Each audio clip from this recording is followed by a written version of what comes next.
So very good evening, all the viewers out there, ladies and gentlemen, respected faculty, students, and all the guests. Welcome back to another pumping session, I would say, at the GIBS IRE Talk. And this is Professor Guru Prasad. It's my pleasure to host today's talk. Well, business has seen tremendous leaps, I would say, and India has become a global hub, no doubt about it. Considering the situations in the past, also speaking about the technological integration, also talking about the COVID outbreak. Despite that, we are standing tall, and I'm very optimistic with regard to the industry is going to behave in the coming years, compared to any of the other emerging economies, I would say. So today's topic, if you have seen, we have framed it as a diversification of digital budget, which is also, very unique, and we have a very right person to talk about it. Well, before I go to it, just to my speaker for the day, I just wanted to let him know about the GIBS. We are a premium business school, I would say, in Bangalore, the capital city of Karnataka, also known as the Silicon Valley. We've been in operation since last 10 years now. We have two programs with us, which is BBA, Bachelor of Business Administration, which is a 3-year program. And our flagship program, I would say, is the PGDM, the Postgraduate Diploma in Business Management, which is a 2-year program run in an autonomous module affiliated to AICTE. So today's talk, Sandeep, you'll be delivering to the PGDM students here. And IRE is another program that started a couple of years back, and now it has become a brand by itself. IRE stands for Innovation, Research, and Entrepreneurship. I always felt, being the business school, it's your prime responsibility to inculcate this entrepreneurial mindset among the students. And IRE is all out in creating that. I mean, we have online series like this. We have podcasts. We have sessions where the entrepreneurs come down to, our campus and interact. I personally have hosted a series of podcasts, from the Shark Tank fames, who are, quite amazing with their pitches. And then you'll find them in our campus for the podcast and interaction with the students. I mean, that's the all possible way we try to, bring necessary resources on board to make this, the idea convert into a product. That's the dream that we have. So about today's speakers, students, and all the audience gathered out here, I already said it's a right man in the right job speaking on the topic, which is very, very niche. It's my immense pleasure to introduce the speaker for today, Mr. Sandeep Balani. He's a vice president of JioAds with over 20 years of experience. He's an expert in the marketing industry and has successfully launched 2 platforms, Outbrain and Zvanta, into the Indian market. So without wasting much time, ladies and gentlemen, boys and girls, it's Sandeep Balani to you. Sir, over to you, sir. Thank you, Mr. Guru. Firstly, good evening, everyone. I think really exciting to meet everyone. And like Guru said, it's a very unique time. And I really appreciate, one of the reasons I love participating in these kind of forums is, a lot of colleges I do see is, trying to get industry involved into, and that so is right now GIBS doing that. And that's really appreciative. That you're trying to get the industry knowledge right to the students, and that's where they start learning from, or at least get the ideas from. Because when I was in college, I remember these kind of interactions only enabled me to seek a direction. I remember when I was in National College doing my BSc Computer Science, there was a professor who came for pitching event management. And suddenly I went ahead and did diploma in event management along with my com science. And that changed the entire, graph of my career, because the reason I'm a good speaker is everything to do with, how I manage people during that time. So yeah, I really appreciate what the college is doing, and thanks for inviting me. Thanks to, giving me an opportunity to speak to all the students. And request all of you to be as interactive as possible. Yes. I'm not a typical professor. I don't have, a lot of methodologies to show you, but yes, I can give you what industry is doing, and definitely show you where the industry is right now, diversifying. Let me know once you can see my screen. Yes, the screen is visible, Sandeep. I've just done the slideshow. Is that also visible? Can you just, yeah, it is. Can you just change the slides? I'll just see if we could moving also. Yeah. Yes, it's moving. It's perfect. Okay, great. So one of the things that, I have been, focusing on my career over the last 20 years, like you said, is our industry started with a monopoly when Google in 2000, from 2000 to 2010, and then Mhm. Facebook came into the market and it became a duopoly. And then it became a large dominated market by two players. Of course, Google owns a lot of products like YouTube. They have GAM. They have their own many products which they have. Facebook owns Instagram, Facebook, WhatsApp, right? So these are two companies which definitely, kind of started becoming a duopoly. One of the things which has started changing in the last 4 5 years, I would say, and which is basis the data that kind of these companies own, is that it has started diversifying from the duopoly, and we are seeing these trends pretty heavily in our Indian market as well. And that is what excited me to make this presentation. I've given it in already many colleges, but this is what is a topic which I feel the marketing students should definitely look at, because what happens many a times, because we are so as users, we are so behaving only towards these two platforms. We do not see what other opportunities or other platforms for advertising we look at. And most of these students who take up these talks are marketing students. So I really feel excited that when these guys go out as marketeers, they should look at a horizon which is much bigger and wider, rather than being very focused on just very large two platforms. This not only gives a horizon which is broader and which helps you understand as a marketer, but also it's a great opportunity for you to apply to these great companies which are growing and becoming advertising giants, especially in India. And Right. how they are doing it is also very unique. So I'll start my presentation of what we are going to cover today. Yes. Let me know if you see the change in slide. Yes, yes, it's changing, so perfect. Okay, great. So what we are covering today is, why data is suddenly so important for all the companies, because we hear, data privacy issues, data mining, data suddenly being very important for all these companies. So today what we are going to cover is, why is data suddenly so important for companies? Why was not it so important 10 years back? The second point, again, a very basic understanding to students about how as a user they are being targeted with deterministic versus probabilistic data, and how as marketeers you should think about it. So we'll just spend some time on that particular point. The third point is definitely how data is being utilized. There are many companies who claim that they are not utilizing a lot of data, but how is this particular data being utilized by different companies, and how this data is leading to media diversification. How are there new companies kind of which are getting built on different and unique sets of data? Because we have heard about Google, Facebook, how they utilized data and how they built it. But now we are looking at very new set of companies who are coming in building huge sets of data, and above that data they are building in advertising businesses, and already these companies are 100, 200, 300 crores and growing significantly well, right? So we will cover those points. So as we go ahead, going to my next slide. Okay, now definitely is the exciting part where I would love that all of you participate. And who made this statement, by the way? Anyone? There is a new oil. Okay, yeah. Who made this statement? Anyone can participate.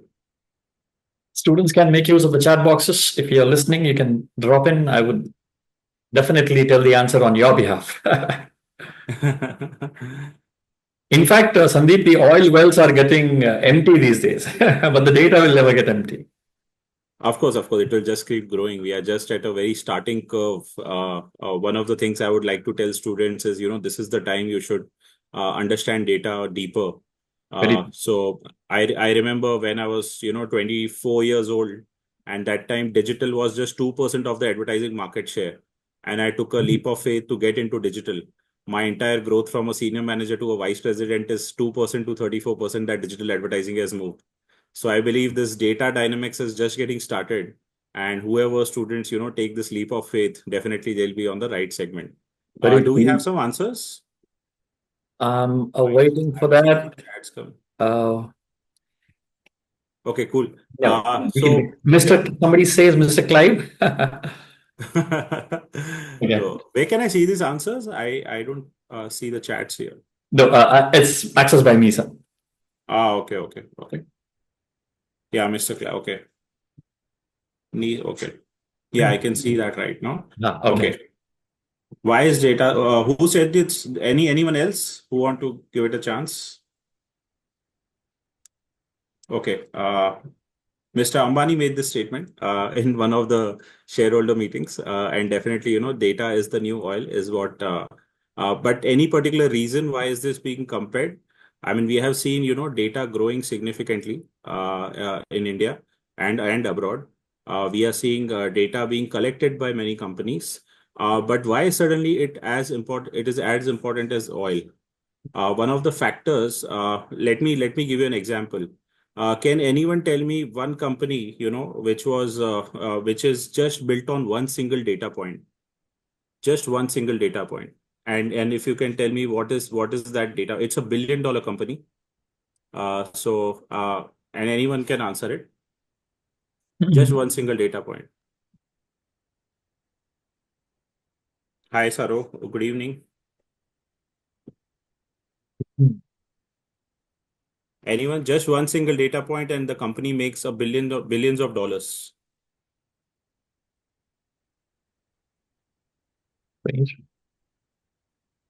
If you know the answer, you can type it out, students. Yeah. Or even I'm happy if you can, can they unmute or something? They can pass it. I doubt on that, sir. Okay, okay. Cool. Just a hint is that Bhavnish Agarwal entered into that category of business to just make it interesting. Now, since most of you are from Bangalore, I'm sure you follow him. So, which is the company which has a single data point but makes billions of dollars of business? Okay. Okay. So the answer is Google Maps. Yes. Google Maps currently is a company which, as I said, collects only one single data point, and that data point is location. The location data that Google Maps collects is currently being transferred as an API to many of the companies which survive on this particular business. So let me give you an example. We have Zomato, we have Swiggy, we have Ola Cabs, which was particularly using Google Maps as a business, and that's one single data was kind of feeding into these different businesses. Now, just take a step back and imagine if tomorrow Google Maps says that I don't want to supply this, data to you. What will happen to your business? Suddenly your business will stop the other day. Now you're a Swiggy partner and you have to deliver food at a particular address or a particular location, but you don't know the route. You don't know where to go, right? I mean, suddenly these businesses, which is known as quick e-commerce, might not survive because to find that particular address, the deliveries which are happening in 5 to 10 minutes might start happening in 30, 40, 50 minutes, and it might not be the same just like the current quick e-commerce is, right? So the challenge that these companies face right now is the threat that in case Google stops giving them this data, what will happen? So that's where data becomes very comparable to oil. One of the key things which I explain students, just like oil is to cars, where if you don't feed it the oil to the car, it will not start, and you will not be able to reach from one location to the other.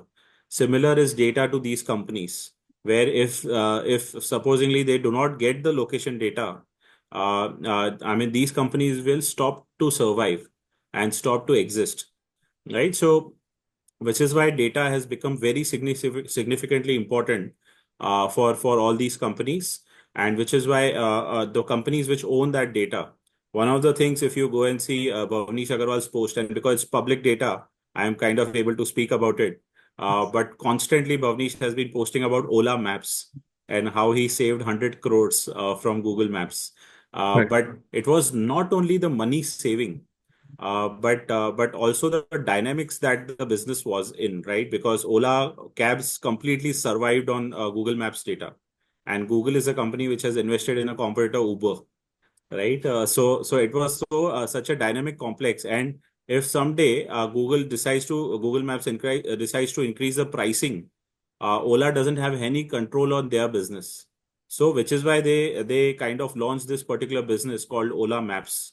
Now, if all of you go to your Ola app and check what the location is, you will see Ola Maps tab over there. It's no more Google Maps. So this is the power of data, and just look at any businesses.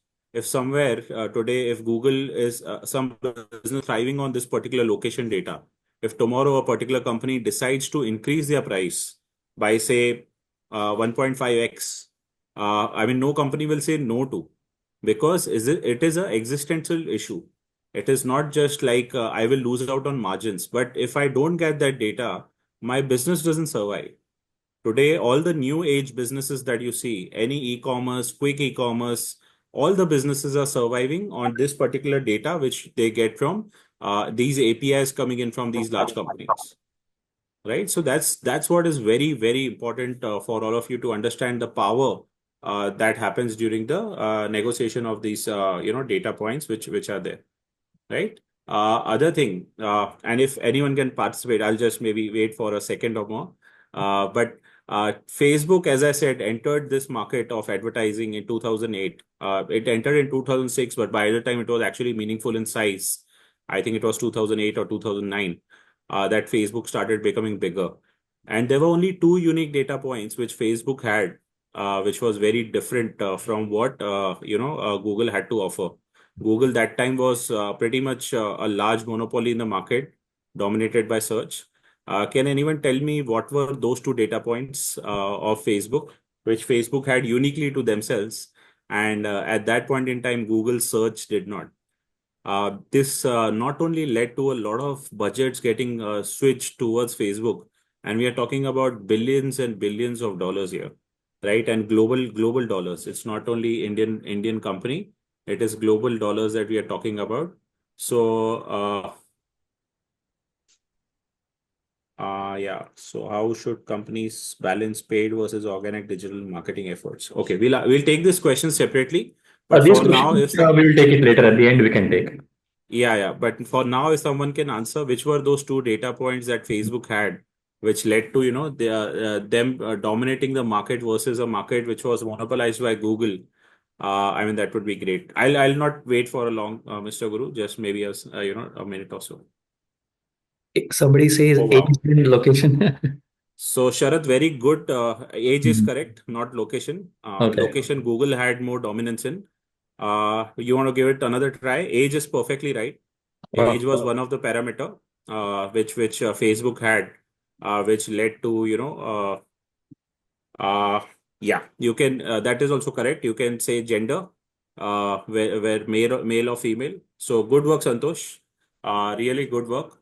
Age and gender, these were the two data points which Google did not have at that point in time.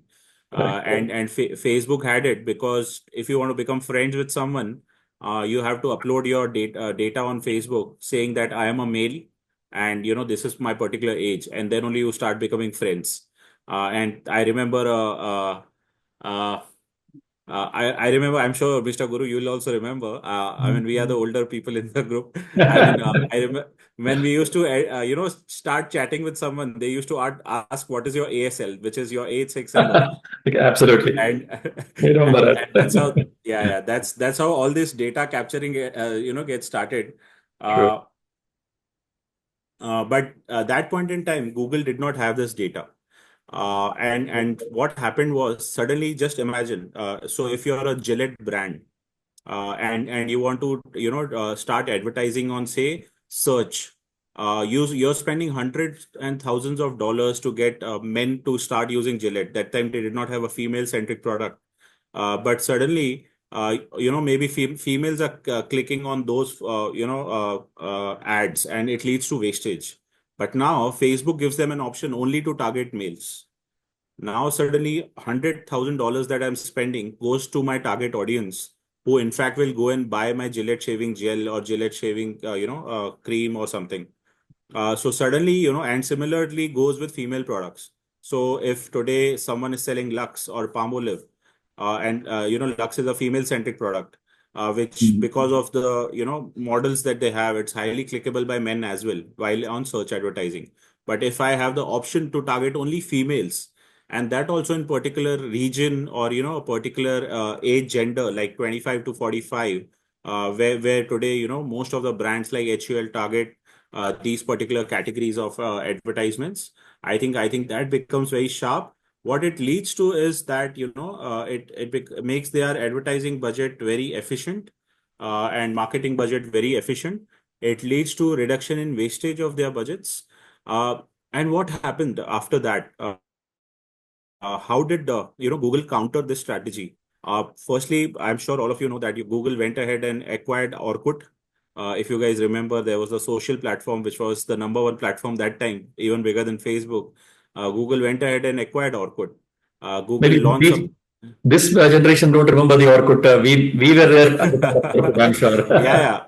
I mean, one of the things, the reason whenever I take this session is, tell them the historical meaning of these data points and True. how, our generation has seen how this evolution of data has happened.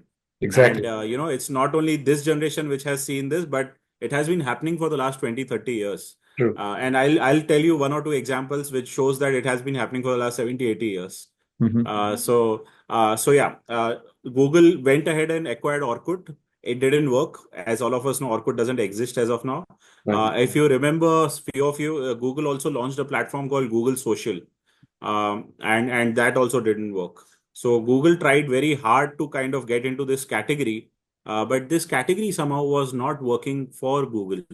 But what did Google do after that? Eventually, they understood that this category is not working for us. So maybe we should try something else to capture age and gender. Any clue what Google did to counter this, to capture age and gender? Anyone? I'm just hoping I receive few good answers. No, not YouTube. Yeah, YouTube happened later in 2012, 13. Before that, there was something, but very good try, Santosh. Okay. Before that, what happened?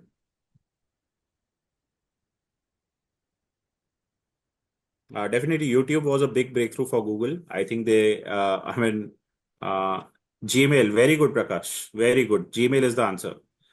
So at that point in time, if you remember, Guru, we did not have very standard email IDs. Like my first email ID was b_sandeep3@rediffmail.com. Then Yes. Sandeep underscore NIM at yahoo.com.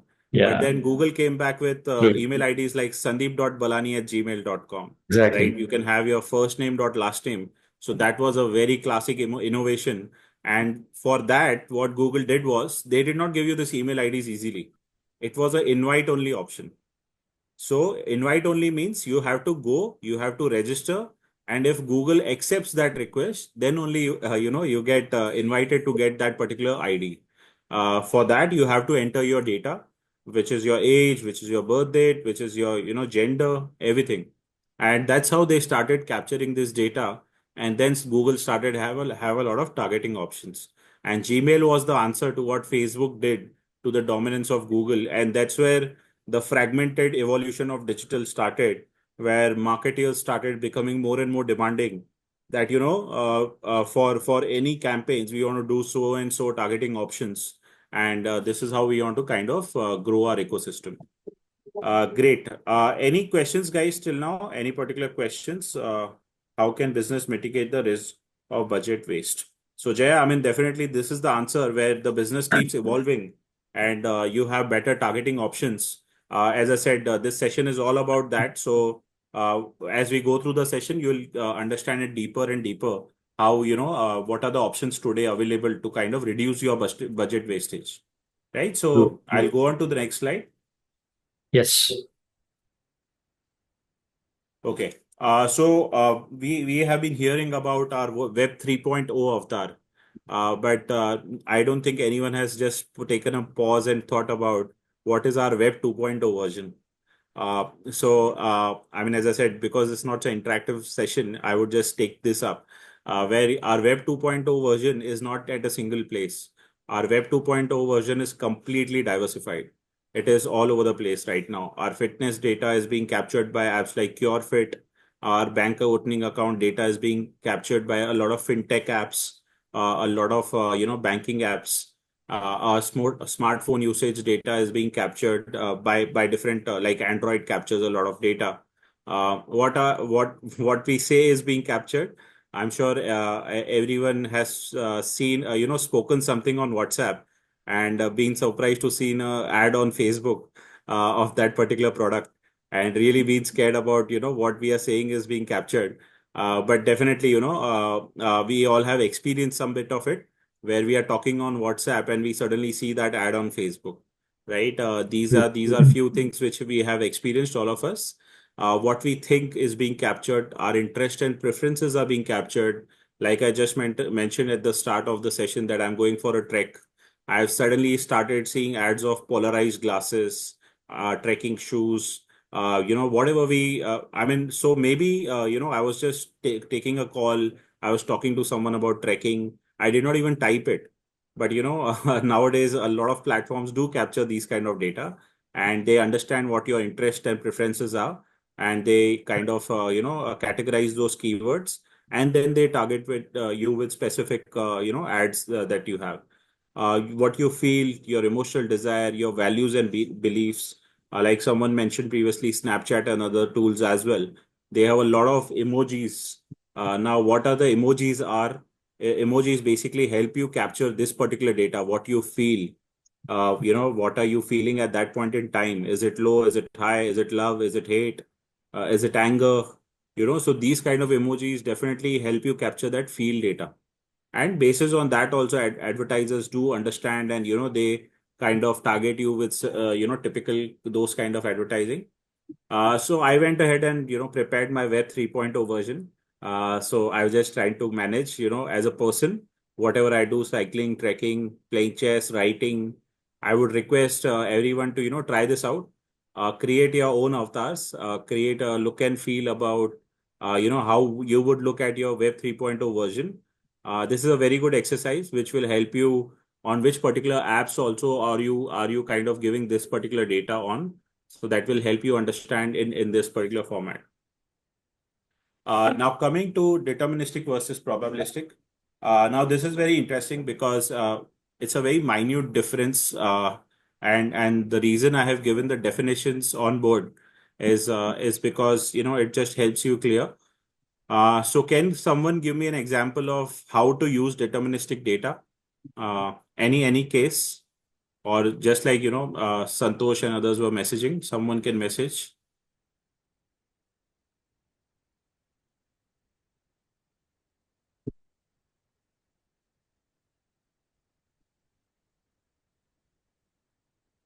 Yeah. Anyone on deterministic data? Probabilistic is much easier.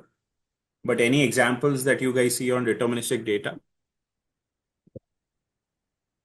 Known values. Can Sunita, you be more specific about known values of a person or what exactly or known? Yeah. Okay.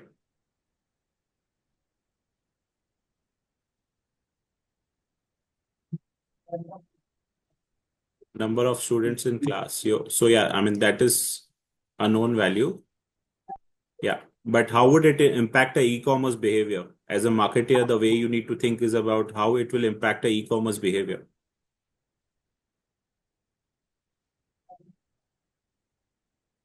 Confirm sales, very good. And once you know the confirmed sales, how would you retarget that particular user?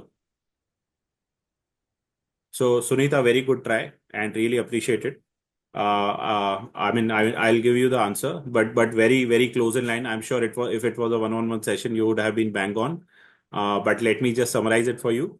Uh, yeah, so let me just summarize it. So I have a 5-year-old son now. He just turned 5 yesterday. But when he was 3 years old, I used to buy this consistent diapers for him on a monthly basis, right? And it was a monthly pack of diapers. So I used to order it from Amazon, and it used to get delivered at my place. Now, on every 28th of that every month, Amazon used to ping me, hey, your diapers are about to get over that you ordered. Why don't you reorder it? And I was like, wow. Luckily these guys saved me. Otherwise, my wife would be like, "Abhi tak order nahi kiya." Right. So, and I would thankfully go and just say thankful to Amazon for, making it remember. So Amazon started, judging my buying behavior that, this particular person has a 3-year-old kid and, he is going to buy diapers consistently.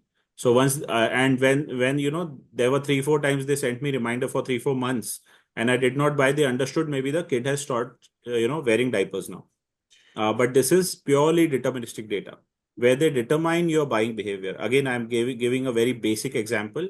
Other basic example would be, I'm sure many of you have used a smart basket of big basket. Give me a raise of hands, maybe, if someone has used smart basket of big basket. Yeah. Yes, of course. Cool. So basically what they do is basically, supposingly you have forgotten something to order, they will show you a smart basket and you can order from that basket. That supposingly I have purchased something of say 2,000 rupees, but I've forgotten to add say onions and potatoes at the end of my buying behavior. But that is something I order every week. So they'll give you a reminder. What it does is it increases users ARPU. ARPU means average revenue per user. What that does to the e-commerce company, that उनकी delivery cost कम हो जाती है. तो अभी supposingly I as a user would have forgotten something and I would have reordered it from Big Basket. So Big Basket had to deliver the same thing twice. And their order value goes down because then I'm doing two separate orders at a lower value. But if I do the same order and I do kind of the higher value, firstly, their average revenue per user is going up. Plus, they are able to reduce their cost by increasing efficiencies through this particular model, right? So that's why deterministic data is kind of really getting utilized. Now, what is probabilistic? Probabilistic can be a very broad-based data. So, supposedly, I want to target the students of GIBS College. I would target GIBS College and then Bangalore as a region, and that is a probabilistic data that these are the students who are from a premium institute and they are likely to purchase a Philip Kotler book more than someone sitting out of a city where there is no education college. True. So this is probabilistic, right? So that is what determining is a very particular behavior where you determine a exact thing that a person is going to do, and probabilistic is a more broad-based, targeting which you apply when you're targeting a very larger set of group, right? So any certain platforms, okay. Yeah, let me cover my presentation and then maybe we can take that question. How data is leading to diversification of digital budgets. Now, just to be in the interest of time, it's 50 minutes, right, Mr. Guru? Yes, yes. 5:50 we can end and we can take questions. Okay, perfect. So yeah, I mean, just in the interest of time, how is data leading to diversification of digital budgets?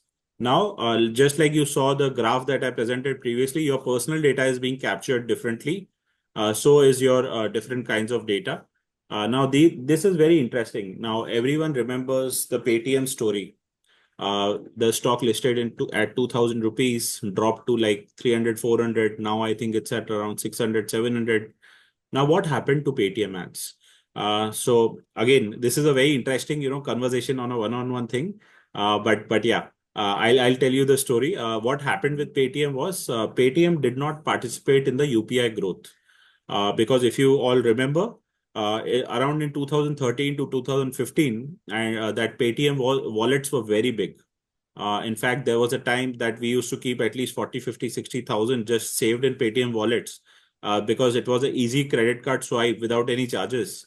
And we used to just keep the money there because we used to receive some cashbacks. And wherever we pay through Paytm wallet, we used to receive the cashback on that as well. So all of us were pretty used to Paytm wallet and they were so big. They said initially that, our wallet is going to be much bigger than UPI because UPI was first platform launched by the government. Before that, there was no success story of a government tech platform being successful. So I would say it was a pretty basic thing what Paytm did, not getting empaneled with UPI initially. So what GPay and PhonePe did is they went ahead and empaneled with UPI, and they started, bank to bank transfers, and they also started building businesses on that. But Paytm then had to kind of go back and integrate with UPI because the wallet share of Paytm started declining.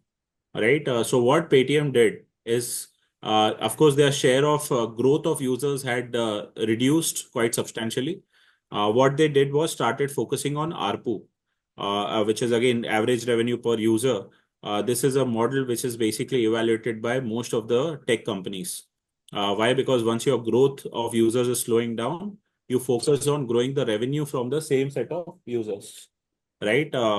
And so yeah, give me one.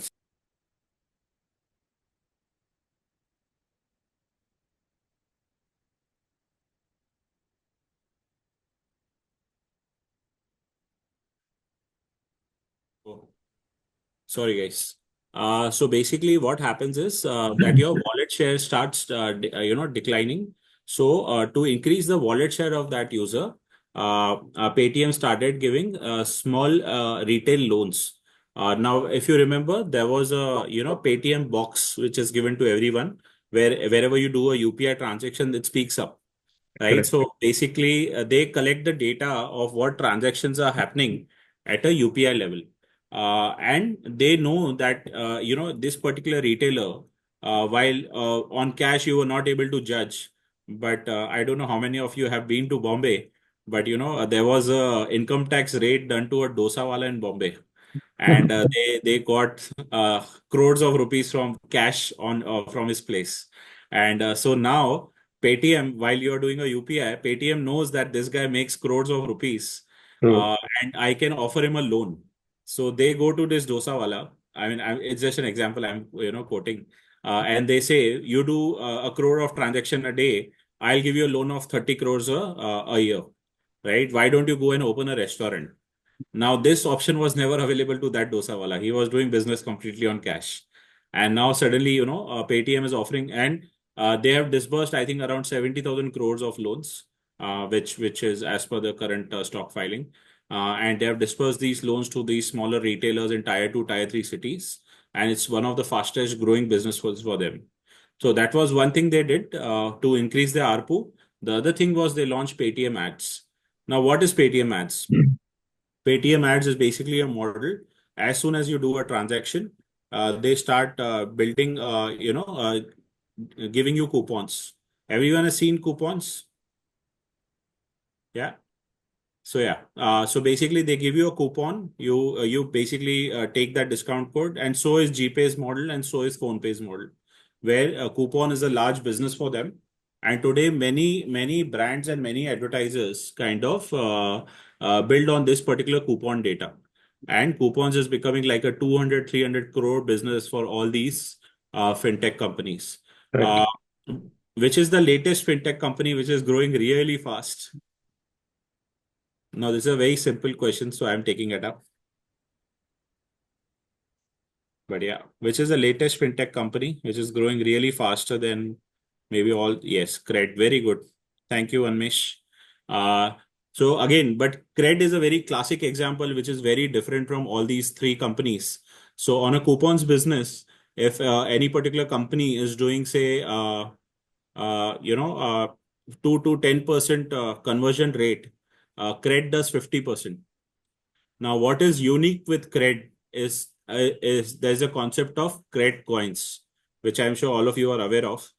So what cred does is on every payment that you do, they kind of give you cred coins, and these cred coins basically are coins which are kind of given to you in your account, which you feel is your money, but there is no direct value of those coins. It like there was a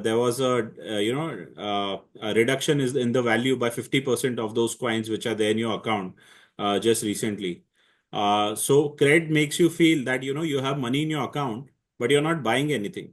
So you go and buy these particular products from through cred. So the conversion rate of cred is at least 5x higher than GPay or PhonePay. right? So conversion rate because of these credit coins, because they make you feel you have money in your account. And while these companies, you know that the money is going from your bank account, and cred works directly. If you go and check out cred, they do not have any of the brands that they're selling. Like they don't sell Marks and Spencers, but they do sell private labels where they have a higher stack of margin. All right. Now, yeah, so that is very interesting. Uh, Now going to very unique example where someone asked me about, which platforms to use when.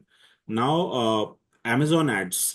This is a very interesting company. It's already over $8 billion business in US. Between Flipkart and Amazon, they are doing 8,000 crores in advertising revenues in India. Right. So these are very, very big numbers that these guys are growing with. Most of these ads are definitely the smaller retailers which are growing on these platforms. But uh, these are two companies which are very different approach. Now, Amazon ads is directly competing with Google in the core market, which is US. In US, what is happening is keyword searches, which is a core market which is dominated by Google, is being replaced by product searches. Because previously, if you guys remember, we used to go, supposingly we want to buy a shirt. We used to go and type it on Google that I want to buy a shirt. And then Google used to give us 10 websites where we can go and buy a shirt. Today, we don't do that. We directly go to either Amazon or we go to Flipkart and we directly buy these products. We don't go via Google, right? So this is a thing which is changing Google's trend, where people are no more doing keyword searches, but they are doing product searches. And product searches are not happening on Google's own platform. It is happening on Amazon or Flipkart, which was, I think, the primary reason that Google went ahead and bought a stake in Flipkart when there was a huge funding round raised by them in 2018. And that is where the entire game is happening right now, where product searches are growing faster than keyword searches, and that's why Amazon has gone ahead and built a DSP called Amazon DSP, which is definitely gaining a lot of traction in the Indian market as well. And today is all a third largest DSP along with Google and Trade Desk. And Flipkart has taken a very different route. They are not building a DSP as of now. They are focusing on their core strengths, which is delivery. So they do a lot of sampling. They do a lot of small retailer ads. So that is what their diversification is on. Again, what JioAds or Airtel ads has unique is telco data. Like all of you know, I mean, both of us are telco operators. So that is a uniqueness of data that we have. There are in-content apps. Basically, there are four different models that all these apps operate on. The first model is known as SVOD, which is subscription video on demand. The second model is known as AVOD, which is advertising video on demand. The third model is first, Santosh, really good answers. Yeah, really appreciate it. So yeah. The second model, as I mentioned, is AVOD, advertising video on demand, where you see advertisement. The third model, which has come up today recently, is the rental model, where you see a movie being rented at 300 rupees, 400 rupees. So that is known as TVOD model, which is transaction video on demand. Now, which model is the best model for all the ARPUs for these publishers? Is basically the fourth model, which is the hybrid model. A hybrid model is basically a combination of all these models. So now what you will see is most of these apps have adopted a hybrid model. Inside Amazon Prime, you see something called as Amazon Mini. So Amazon Prime is the SVOD model. Amazon Mini is the AVOD model, where they have currently acquired MX Player and they are integrating MX Player into it. And they have this rented movie options as well, like you might have seen sometimes. So that is the TVOD model, and they use all these models together, which is the best for ARPU of the user, and that is broadly the hybrid model which we spoke about. So yeah, I'll take a pause here, Guru, to take up questions because yeah, I mean, as I said, we are pretty much done with the slides, so Okay. I'm happy to open up to questions now and take it forward. Yeah, I'll read out the questions for you on behalf of the students. Okay. Hi, Sandeep sir. Could you please explain how niche platforms like Pinterest or Snapchat contribute to budget diversification? So definitely these platforms are growing, but these are really still very small in the overall, hierarchy of, budgets getting diversified. Snapchat is also growing as a company in India. They have taken a good share, but it is only in the youth segment as of now. They have not gone to the matured segment. So that is definitely a challenge which they will need to solve. But yes, they are taking up a very small share of diversification as of now. All right.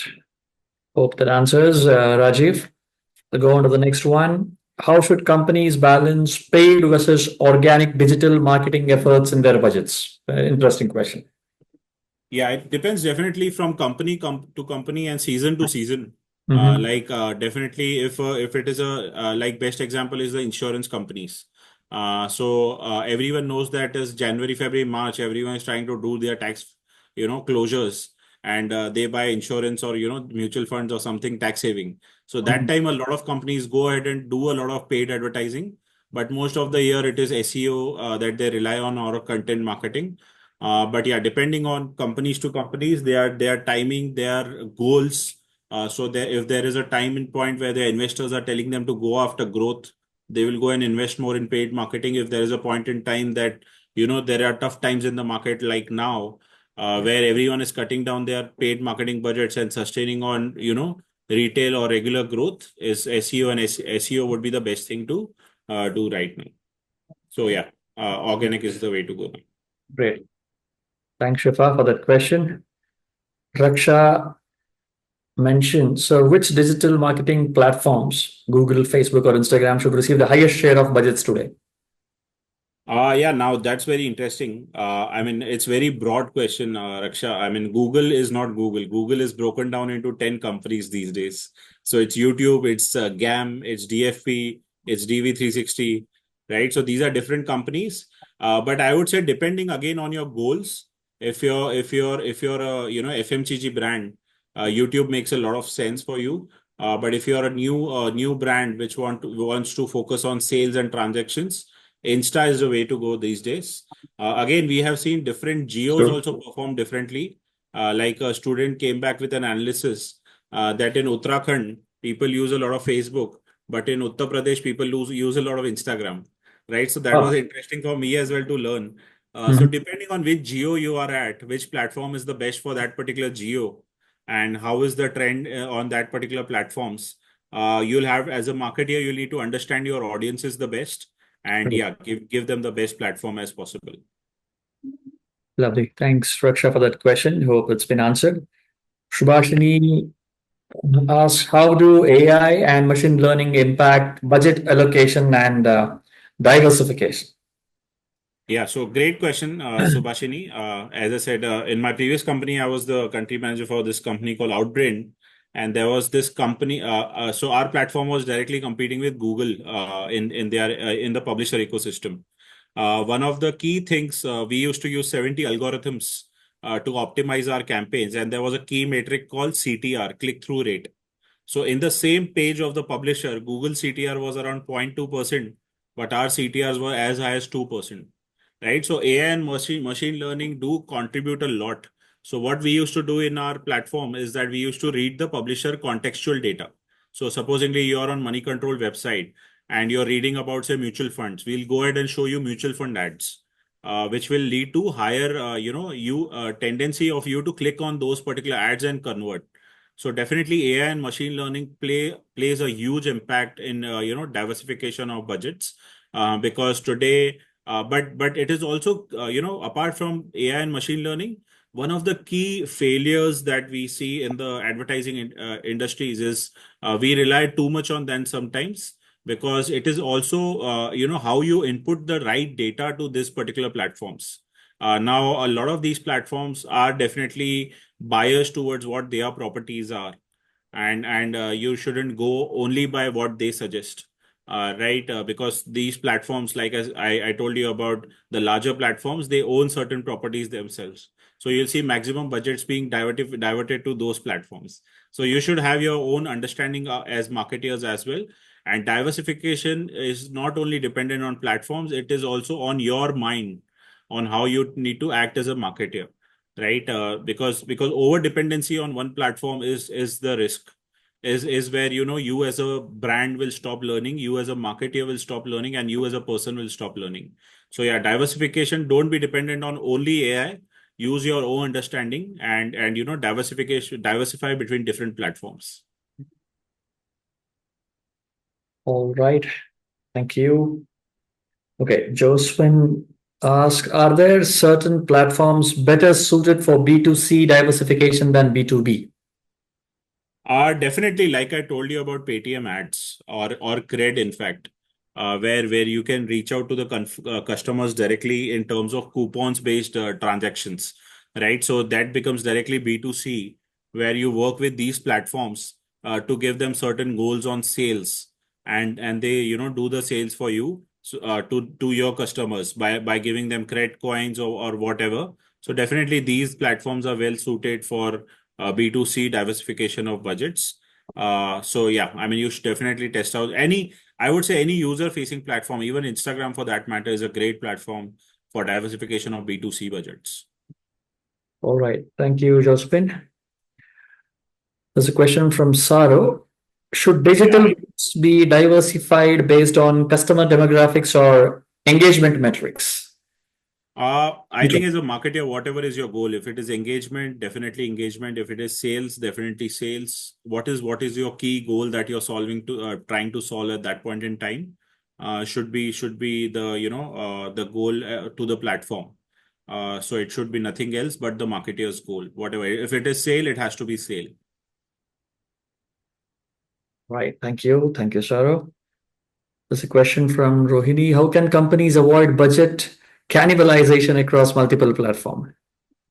I mean, definitely, as I said, uh, if there is too much diversification, there will be cannibalization. So I mean, as I told you, you can't be dependent on one platform, say like Sure. DV360, right? But you can't diversify too much to let the campaign go out of control.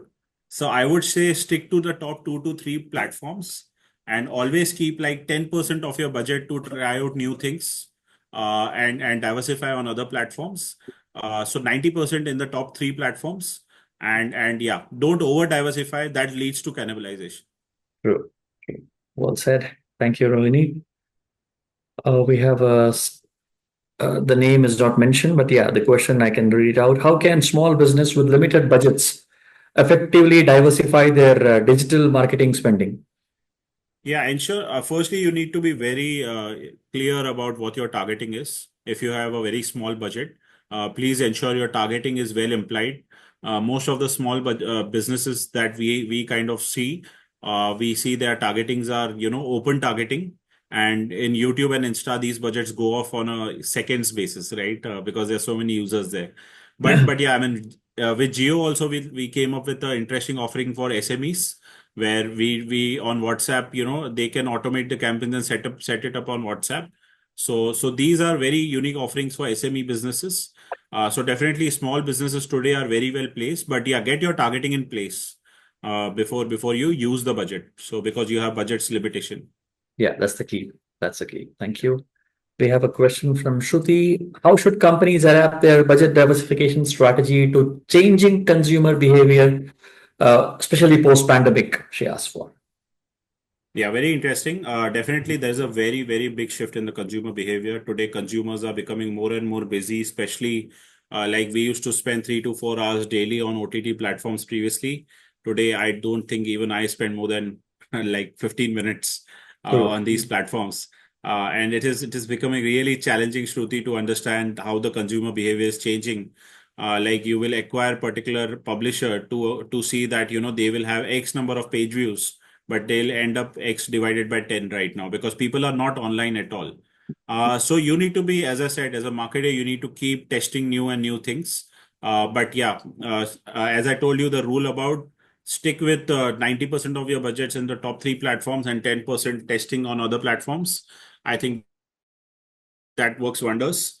and always keep getting new platforms to the larger mix as well, slowly and gradually. Because today, as I told you in the slide that I've shown you in the at the last, many platforms are available. It is not a unique thing. So like if you want to do sampling, I think Flipkart is a great model.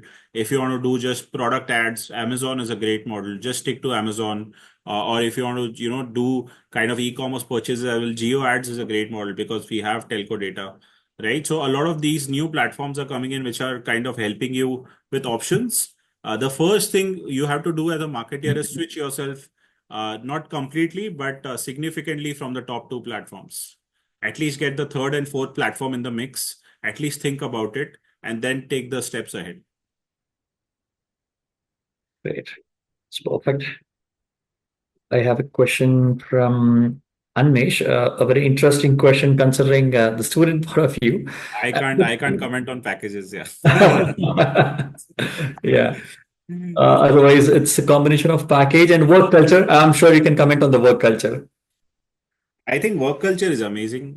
India, the work culture is getting better and better every day. And I don't see a challenge. The biggest challenge today I see is getting back to office. I'm sure with Bangalore and Bombay, it doesn't make a difference. The traffic is really bad. I think what hurts all of us is, when companies call us to office, we have to go through the grind. True. And I think and if we think that is the work culture, that is not the work culture. That is just traffic and bad infrastructure.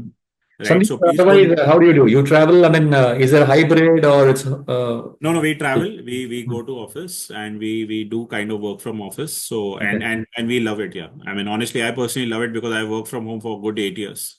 What did you feel? I So mean, the productivity, work from home, work from office. I think work from office is always better if work you. from office is always better. I think it's great for the culture. It is great for the team unity. I think all of us have the same mindset. When someone is working from home, you don't know what, mindset they are in at that point in time. Mm, And that impacts a lot, yeah, to the business. true, true. So even a small lunch together, I mean, there is a concept of social loafing, right? Where you Absolutely. have a tea together, you have some, you go down, have some, snacks together. And that kind of enables a lot of conversations which wouldn't happen online. In online, the relationships are very transactional, where, I come on the call at 5, I leave at 6. Okay, bye bye. That's where it ends. True. But there's no time for, a personalized connect. And yeah, so but yeah, apart from that, I think online is a boom. I am a really big fan of LinkedIn. LinkedIn definitely enables a lot of connects. I think even this connect happened through LinkedIn, where I came in with you guys. So I think it's a great platform. All of us should start using a lot of online things, online tools, which enables you to kind of connect with people. And definitely, like, I'm meeting Guru for the first time today, and now this online connect to connect. So Absolutely. Absolutely. so yeah, so I'm a big fan of online and offline combined. There is nothing, because all of us are eventually humans. We have to meet each other. So you have to balance, even as marketeers, you have to think that way, that your users are going offline as well. So how to best connect with them and which apps to connect with them best, in their, like, a lot of us still watch OTTs while we are stuck in traffics, right? True. And most of us use cabs still, right? So that trend is still there. So that is not going away anyway. So you need to be smart as marketers, as how the trends are changing. And the best thing about digital is just what you're doing yourself and your 5 friends are doing. That will tell you the biggest part of the market. But yeah, I mean, apart from you, there is a large market which relies on other things like, tier 2, tier 3 cities. And they are very big today. So please understand that part as well. True. True. Yeah. While you were mentioning, I just remembered a quote, the famous cafe coffee day. Their tagline says a lot can happen over a cup of coffee. So as you Yeah. rightly mentioned, a lot can happen over LinkedIn as well these days, and Absolutely, absolutely, absolutely, absolutely. I recommend LinkedIn to everyone. You won't believe. true. I mean, there are 3 things which I tell to every student. Sorry to take up some bit of time on that, but there is a nothing to lose mindset, which I tell every student. Where Hmm. any situation you get into your life, use this mindset. Read about it on Google. Sorry, I don't have a lot of time to explain it. The second mindset is victor versus victim mindset, and the third thing I tell everyone is the LinkedIn platform. So these 3 things are, a very big thing to my success story. So I share this with all the students. Yeah. Sandeep, I shall take the last question. There's one from Lambodar. Is WhatsApp business ads effective, and what is the rate of conversion? Rate of conversion depends on the brands. Yes, true. If you're a known brand, definitely the rate of conversion is very high. Or if you're a very good product, or if your price is very low, it depends on a lot of factors. So I can't tell you the conversion rate. But yeah, Right. WhatsApp is a definitely good business to kind of get into. It is a platform used by every user. I don't know the price. Sorry, I haven't used it myself. But yeah, it's a great platform to get into. No questions about that. Great. Yes, lovely. I mean, time just flew. It's already Yeah, absolutely. a fantastic interaction. But Sandeep, I'm thinking, it would be really good if you could next time, whenever you're in Bangalore, if you come here and have a face-to-face interaction with all of us. I I would think love to. a lot of I would wonder. love to, yeah. I I mean, would your love to. expertise is simply incredible in the field. So I think it would be an honor as a business school, having a people like you, the presence like you would be a lot of game changing and a lot of takeaways for my students. Thank you, bro. I would love to meet you. And definitely I'll message you when I come next. Fantastic. Great. I'll share my contact details with you. So, students, that's the end of the another wonderful session, I would say, with Mr. Sandeep Balani, and the topic was very unique. The interaction was superb. He, tried and focused on each concepts with relevant and brilliant examples, which made understanding very, beautiful. At the same time, I appreciate some of my students who were able to answer the questions of Sandeep, and Sandeep, I'm really impressed with those some of the answers that you did.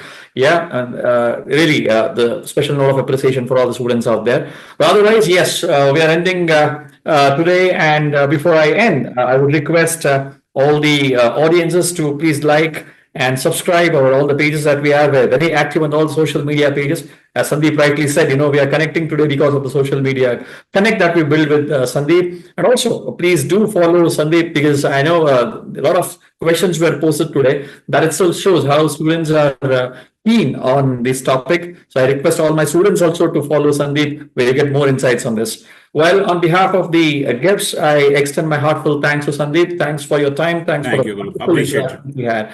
I certainly look forward to see you in the campus once. For now, this is Guru Prasad signing off for today. Thank you so much. Thank you. Take care, Guru. Bye. Bye, everyone.